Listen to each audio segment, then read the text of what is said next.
नमस्कार दोस्तों, मैं Dharmendra Verma online study with DK में आपका बहुत बहुत स्वागत करता हूं। आज हम बात करने वाले हैं आपकी स्टेट के प्रीवियस ईयर पेपर के बारे में। विगत 5 वर्षों के प्रश्न यहां पर देंगे। देखिए, एक पार्ट है आपका, थर्ड पार्ट है जिसमें सामान्य अध्ययन पूछा गया है, जिसमें मात्रात्मक योग्यता, तार्किक अभिक्षमता और सामान्य ज्ञान के बारे में पूछा गया है। तो यहाँ पर सिर्फ और सिर्फ हम सामान्य ज्ञान की बात करेंगे और स्टेट की जो आपका यहाँ पर बात करेंगे, स्टेट पीआरटी है ना, पीआरटी 1 से 5 तक होती है और इसमें जो आपका सामान्य ज्ञान पूछा जाता है वो 10 नंबर का पूछा जाता है, यानी कि 10 प्रश्न आपसे पूछे गए थे।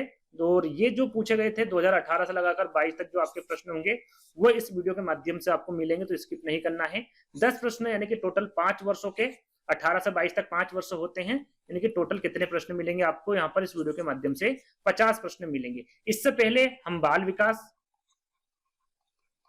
बाल विकास और पर्यावरण, इन दोनों के अलग अलग वीडियो बना चुके हैं। यदि आपने नहीं देखा तो इसमें 150 प्रश्न मिलेंगे, इसमें 150 प्रश्न मिलेंगे, क्योंकि 30 प्रश्न बाल विकास के पूछे जाते हैं और पर्यावरण के भी 30 प्रश्न पूछे जाते हैं। 30 × 5 करेंगे तो टोटल 150 प्रश्न आपको उस वीडियो के माध्यम से मिलेंगे और सभी के सभी में विगत 5 वर्षों के प्रश्न लिए हैं। तो भाग 3 में सिर्फ और सिर्फ हम सामान्य ज्ञान की बात करेंगे और यहाँ पर सामान्य ज्ञान कब से शुरू होगा? यहाँ पर 81 से 90 तक, यानी कि टोटल 10 प्रश्न आपको देखने को मिलेंगे। तो शुरुआत करते हैं। शुरुआत करने से पहले यदि आपको वीडियो अच्छा लगे तो आपको क्या करना है? वीडियो को लाइक करना है, शेयर करना है और चैनल को सब्सक्राइब कर लेना है।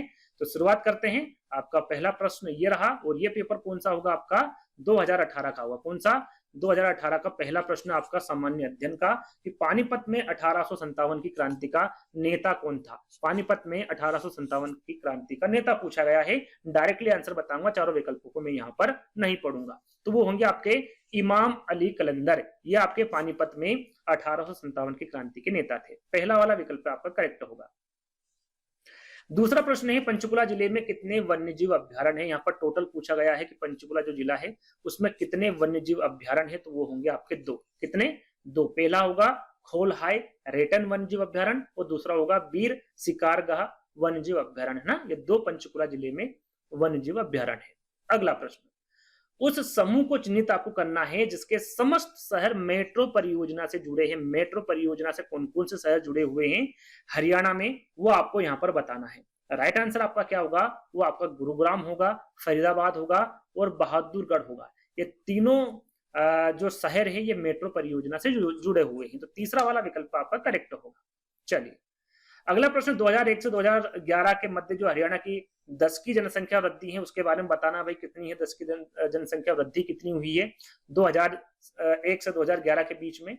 तो वो जो 10 की जनसंख्या वृद्धि हुई है वो हुई आपकी 19.9%। कितना हुआ है? 19.9%। फोर्थ वाला विकल्प आपका करेक्ट होगा।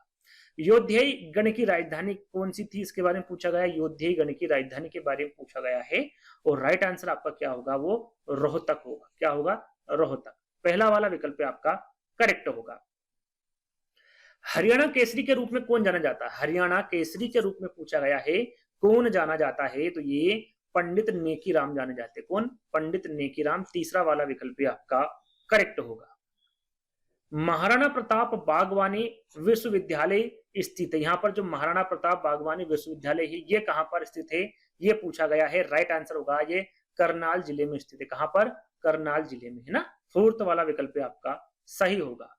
अगला प्रश्न है, नीरज चोपड़ा। अब नीरज चोपड़ा को कौन नहीं जानता है? जब भी जीतते हैं स्वर्ण पदक ही जीतते हैं ना, सभी को इनके बारे में पता है। नीरज चोपड़ा ने एशियाई खेल 2018 में स्वर्ण पदक जीता था। वह किस खेल से संबंधित है? सभी को पता है, सरल सा प्रश्न है। ये किससे संबंधित है? जेवलिन थ्रो, है ना। किससे? जेवलिन थ्रो से संबंधित। पहला वाला विकल्प आपका सही होगा। निम्नलिखित में से कौन सा सम्मिलित नहीं है? देखिए, झील से संबंधित ये प्रश्न पूछा गया है।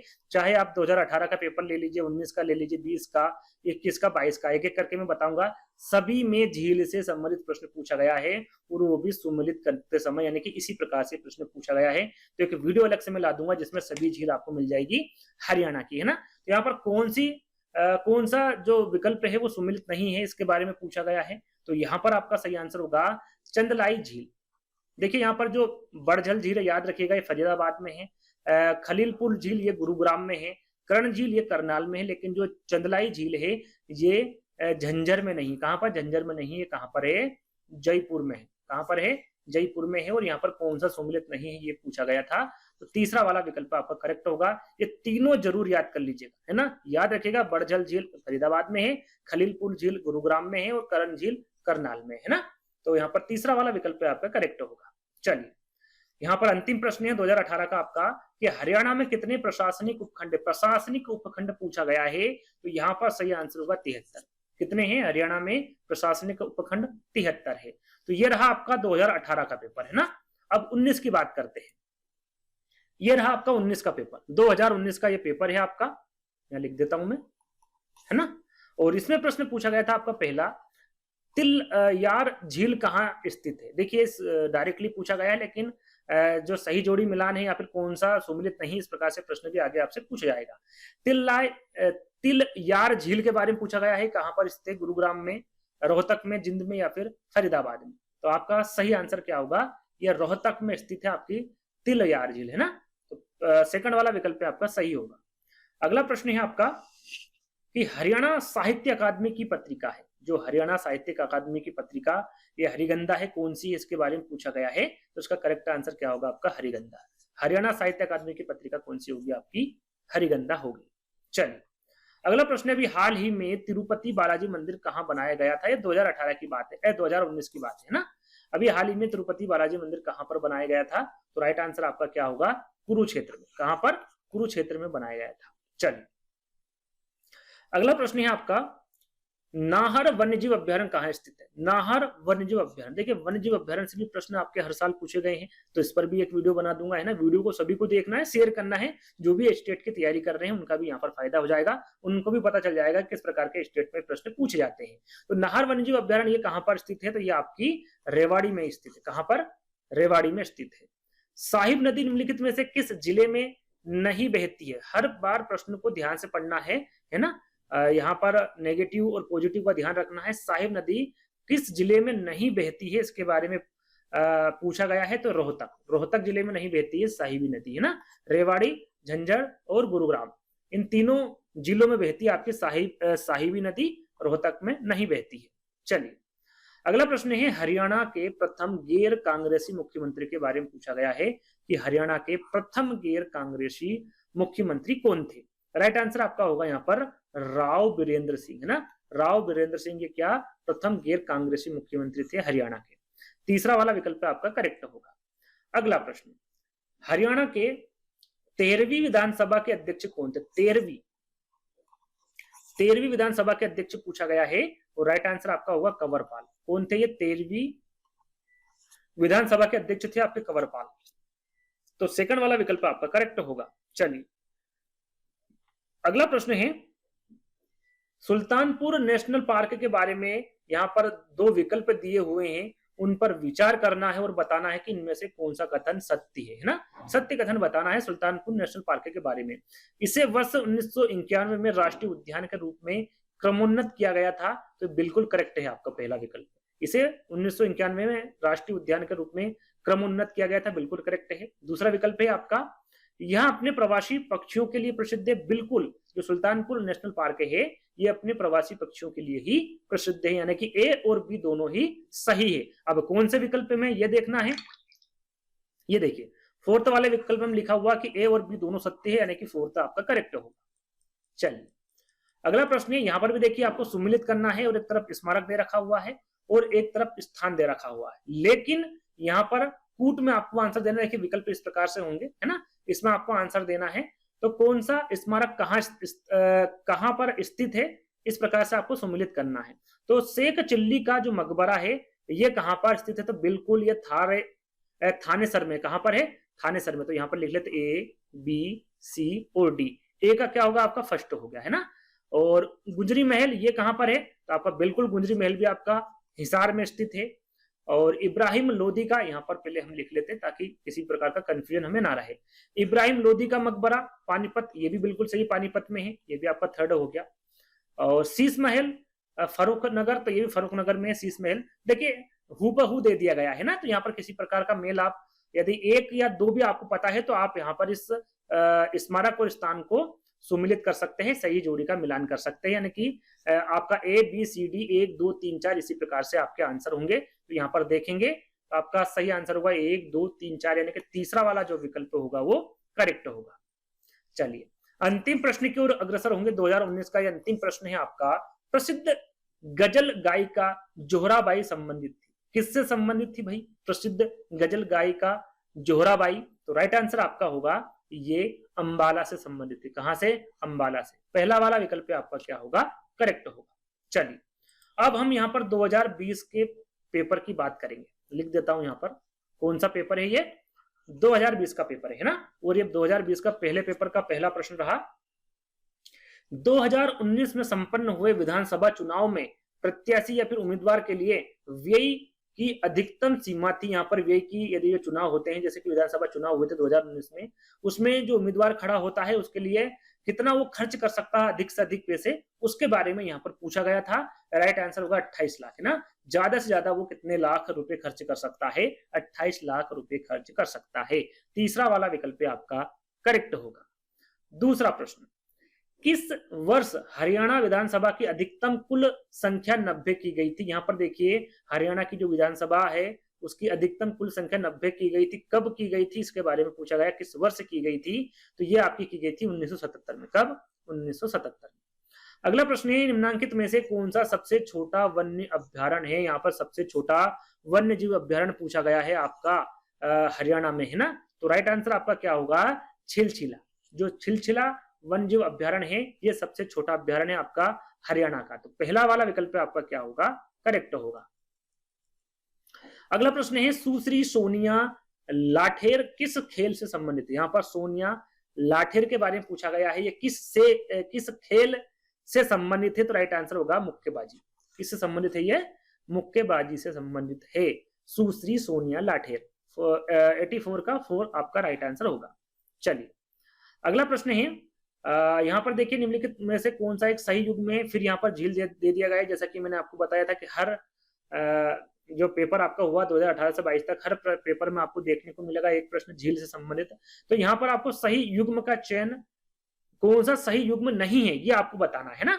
तो हम नीचे से चलते हैं। बड़खल झील मैंने आपको बताया था 2018 के पेपर में, फरीदाबाद बिल्कुल करेक्ट है। तिलियार झील, इसके बारे में भी प्रश्न पूछा गया था आपके 2019 में पूछा गया था, है ना। ये कहां पर स्थित है? सीधा सीधा विकल्प था रोहतक, ये भी आपका सही है। दमदला झील, इसके बारे में नहीं आया था अभी तक विकल्प में, लेकिन दमदला झील भी कहां पर है? आपके गुरुग्राम में स्थित है। सूरजकुंड झील, जो सूरजकुंड झील है ये आपकी कुरुक्षेत्र में स्थित नहीं है, ये भी आपकी बड़झल झील जहां पर है फरीदाबाद, कहां पर है? फरीदाबाद में स्थित है आपकी सूरजकुंड झील और बड़खल झील, है ना। ये दोनों ही कहां पर है? आपकी फरीदाबाद में, ना कि कुरुक्षेत्र में। तो क्या पूछा गया था कि एक सही युग्म कौन सा नहीं है? तो करेक्ट आंसर आपका क्या होगा? सूरजकुंड कुरुक्षेत्र, है ना, ये आपका सही युग्म नहीं है। चलिए अगला प्रश्न है, स्वतंत्रता सेनानी नवाब अहमद अली खां हरियाणा के किस शहर से संबंधित थे? यहाँ पर स्वतंत्रता सेनानी के बारे में पूछा गया है। और किसके बारे में पूछा गया है? नवाब अहमद अली खां, जो कि हरियाणा के रहने वाले थे। अब ये किस शहर से हैं या फिर किस शहर से संबंधित थे? तो राइट आंसर आपका होगा ये फर्रुख नगर से। कहां से? फर्रुख नगर से, इनसे यहाँ जो शहर है इनसे ये संबंधित थे। तो फोर्थ वाला विकल्प आपका करेक्ट होगा।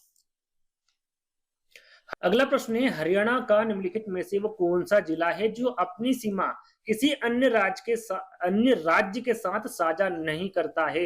वो कौन सा जिला है इसके बारे में आपको बताना है। गुरुग्राम, पलवल, जिंद, ये तीनों जिले ऐसे हैं जो किसी न किसी राज्य के साथ साझा करते हैं, लेकिन जो चरखी दादरी है ये एक ऐसा राज्य है जो किसी भी प्रकार से, यानी किसी भी राज्य के साथ साझा नहीं करता। चरखी दादरी जिला, है ना। तो फोर्थ वाला विकल्प आपका क्या होगा? करेक्ट होगा। चलिए अगला प्रश्न है, हरियाणा के नवगठित छठे राज्य वित्त आयोग के सदस्य सचिव कौन हैं? यहाँ पर हरियाणा के नवगठित छठे राज्य वित्त आयोग के सदस्य के बारे में पूछा गया था और ये 2020 में पूछा गया था, है ना। 2022 या 23 में नहीं पूछा गया था, सीधे 2020 का ये प्रश्न पूछा गया था। और राइट आंसर क्या होगा आपका? विकास गुप्ता, है ना। जो नवगठित छठे राज्य वित्त आयोग के सदस्य सचिव कौन होंगे? विकास गुप्ता होंगे, है ना। अगला प्रश्न, मनोहर ज्योति योजना संबंधित है। यहाँ पर जो मनोहर ज्योति योजना है ये किससे संबंधित है? इन चारों विकल्पों में से आपको बताना है। तो यहाँ पर आपका करेक्ट आंसर होगा, ये होगी आपकी जरूरतमंद घरों को एक लघु सौर ऊर्जा प्रणाली उपलब्ध करवाए जाने से मनोहर ज्योति योजना संबंधित रखती है आपकी। तो यहाँ पर जो सेकंड वाला विकल्प होगा ये करेक्ट होगा, जरूरतमंद घरों को एक लघु सौर ऊर्जा प्रणाली उपलब्ध करवाए जाने से संबंधित होगी मनोहर ज्योति योजना। सेकंड वाला विकल्प आपका करेक्ट होगा। ये अंतिम प्रश्न है आपका 2020 के पेपर का। द्रोणाचार्य पुरस्कार 2020 के लिए हरियाणा के निम्नलिखित में से किस प्रशिक्षक को चुना गया था? 2020 में पूछा गया है द्रोणाचार्य पुरस्कार 2020 में हरियाणा के इन चारों विकल्पों में से किस प्रशिक्षक को चुना गया था? तो राइट आंसर होगा कृष्ण कुमार हुड्डा को। किसको चुना गया था 2020 में द्रोणाचार्य पुरस्कार के लिए? कृष्ण कुमार हुड्डा को चुना गया था। फोर्थ वाला विकल्प आपका करेक्ट होगा। चलिए अब हम बात करेंगे 2021 के पेपर की, और ये जो पेपर होगा आपका 2021 का पेपर होगा, है ना। तो 2021 का पहला प्रश्न है आपका, हरियाणा का निम्नलिखित में से कौन सा शहर राष्ट्रीय राजधानी क्षेत्र का हिस्सा नहीं है? यहाँ पर हरियाणा का वो कौन सा शहर है जो राष्ट्रीय राजधानी क्षेत्र का हिस्सा नहीं है? हर बार प्रश्नों को ध्यान से पढ़ना है। राइट आंसर आपका होगा हिसार। जो हिसार है ये जो शहर है राष्ट्रीय राजधानी क्षेत्र का हिस्सा नहीं है। चलिए अगला प्रश्न है, हरियाणा की 14वीं विधानसभा के विपक्ष के नेता कौन थे? यहाँ पर देखिए 14वीं विधानसभा विपक्ष के नेता के बारे में पूछा गया है, और वो थे आपके श्री भूपिंदर सिंह हुड्डा, है ना। कौन थे? भूपिंदर सिंह हुड्डा। ये आपके हरियाणा के 14वीं विधानसभा विपक्ष के नेता थे। सेकंड वाला विकल्प आपका करेक्ट होगा। चलिए अगला प्रश्न है, नाथ संप्रदाय के साधु बाबा चतुरंगी नाथ या फिर चौरंगी नाथ जाने जाते थे, किससे जाने जाते थे? सिद्ध पुरुष थे या क्या थे ये? इसके बारे में पूछा गया है। तो यह क्या थे? पूर्ण भगत के नाम से इनको जाना जाता था। नाथ संप्रदाय के साधु बाबा चतुरंगी नाथ या फिर इनको चौरंगी नाथ भी कहा जाता था। ये पूर्ण भगत के नाम से जाने जाते थे, है ना। तो सेकंड वाला विकल्प यहाँ पर भी आपका करेक्ट होगा। चलिए अगला प्रश्न है, वह खिलाड़ी के बारे में आपको बताना है जिसने टोक्यो ओलंपिक 2020 में कुश्ती में रजत पदक जीता था। रजत पदक जीतने वाले कौन थे टोक्यो ओलंपिक 2020 में? तो वो थे आपके रवि कुमार दहिया। कौन थे? रवि कुमार दहिया। इन्होंने टोक्यो ओलंपिक 2020 में कुश्ती में क्या जीता था? रजत पदक जीता था। तो सेकंड वाला विकल्प आपका करेक्ट होगा। चलिए अगला प्रश्न है, निम्नलिखित में से किसने अधिकतम अवधि तक हरियाणा के मुख्यमंत्री के रूप में काम किया? यानी कि सबसे ज्यादा मुख्यमंत्री कौन रहे, ये आपको बताना है इन चारों विकल्पों में से। तो राइट आंसर आपका होगा वो थे भजन लाल, है ना। ये जो मुख्यमंत्री थे इनका कार्यकाल सबसे ज्यादा था भजन लाल का। तो सेकंड वाला विकल्प आपका क्या होगा? करेक्ट होगा। चलिए अगला प्रश्न है, निम्नलिखित कथनों पर आपको विचार करना है, ध्यान पूर्वक पढ़ना है और सही विकल्प का चयन करना है, वो भी कूट में, है ना, कि कौन सा सही होगा। तो देखिए पहला विकल्प है आपका कि भिवानी क्षेत्रफल की दृष्टि से सबसे बड़ा जिला। तो देखिए क्षेत्रफल की दृष्टि से भिवानी जिला सबसे बड़ा जिला नहीं है। कौन सा है आपका सबसे बड़ा जिला क्षेत्रफल की दृष्टि से? तो वह है सिरसा। कौन सा है? सिरसा, है ना। भिवानी नहीं है। क्षेत्रफल की दृष्टि से सबसे बड़ा जिला कौन सा है? सिरसा है। और सबसे छोटे जिले की हम बात करें तो सबसे छोटा जिला है क्षेत्रफल की दृष्टि से फरीदाबाद, है ना। और तो यहां पर पहला वाला विकल्प आपका गलत हो गया। दूसरा देख लेते हैं, हिसार जनसंख्या की दृष्टि से सबसे बड़ा जिला है। देखिए यहाँ पर हिसार भी जनसंख्या की दृष्टि से सबसे बड़ा जिला नहीं है। हरियाणा का वो होगा आपका फरीदाबाद। कौन सा होगा? फरीदाबाद। ये जनसंख्या की दृष्टि से सबसे बड़ा जिला है और सबसे छोटा है पंचकुला। जनसंख्या की दृष्टि से सबसे छोटा जिला कौन सा है? तो वो है पंचकुला, है ना। क्लियर हो गया? यानी कि पहला वाला विकल्प भी गलत है और दूसरा भी गलत है। तो इस हिसाब से ना ही पहला सही है और ना ही दूसरा सही, यानी कि तीसरा वाला विकल्प क्या होगा आपका? करेक्ट हो जाएगा। चलिए अगला प्रश्न है, वो कौन सा जिला है जिसमें सर्वाधिक वन क्षेत्र वाला सबसे ज्यादा जिसमें वन क्षेत्र हैं उसके बारे में आपको बताना है वो कौन सा जिला है? तो वो है यमुनानगर, है ना। यमुनानगर जिला, इसमें सर्वाधिक वन क्षेत्र पाए जाते हैं। तो तीसरा वाला विकल्प आपका यहाँ पर करेक्ट होगा।